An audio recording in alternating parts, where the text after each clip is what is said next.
Okay, ಈಗ ಮನೆ ಒಳಗಡೆ ಇದಾರಲ್ಲ ಅಷ್ಟು ಜನದಲ್ಲಿ ಈ ಫಿನಾಲೆ ರೇಸಲ್ಲಿ ಯಾರ್ಯಾರು ಇರ್ಬೋದು ಅಂತ ಅನ್ಸುತ್ತೆ ನಿಮಗೆ? ಮೇಡಮ್ ಮೊದಲು ಹನುಮಂತು, ಅವನು ಇರೋಷ್ಟು ದಿನನೂ ಧನರಾಜ್ ಇರ್ತಾನೆ ಜೊತೆಗೆ, ಓ ಸೂಪರ್. ಅವನು ಫೈನಲಿಸ್ಟ್ ಹೋಗ್ಬೋದು. ಎಲ್ಲ ಲಕ್ಷಣಗಳಿದಾವೆ.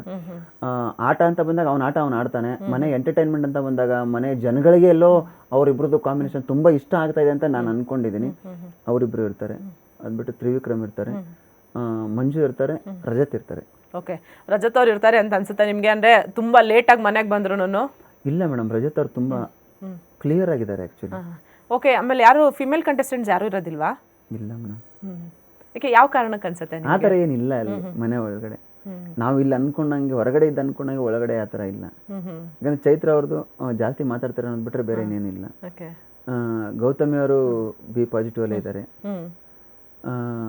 ಐಶ್ವರ್ಯ ಅವರು ಈ ವಾರ ಒಂದು ಸ್ವಲ್ಪ ತುಂಬ ಮೃದುವಾಗಿದ್ದಾರೆ, ಡೌಟು. ಭವ್ಯ ಅವ್ರದ್ದು ನನಗೆ ಫೈನಲಿಸ್ಟ್ ಹೋಗುವಂಥ ಲಕ್ಷಣಗಳೇನೂ ಇಲ್ಲ. ಓಕೆ, ನೆಕ್ಸ್ಟ್ ವೀಕ್ ಯಾರು ಎಲಿಮಿನೇಟ್ ಆಗ್ಬೋದು ಅನ್ಸುತ್ತೆ ನಿಮಗೆ? ಮೇಡಮ್ ಅಂದ್ರೆ ನಾಮಿನೇಷನ್ ಇನ್ನೊಂದು ಕ್ಲಿಯರ್ ಪಿಕ್ಚರ್ ಸಿಕ್ಕಿಲ್ಲ, ಹೌದು. ಬಟ್ ಇವಾಗ ನಾಮಿನೇಟ್ ಆಗಿರೋದ್ರಲ್ಲಿ ಯಾರು ಬರಬಹುದು ಅನ್ಸುತ್ತೆ ನಿಮಗೆ? ನನಗೆ ಐಶ್ವರ್ಯ ಅಂತ ಅನ್ಸುತ್ತೆ. ಐಶ್ವರ್ಯ ಅನ್ಸುತ್ತೆ. Okay, fine.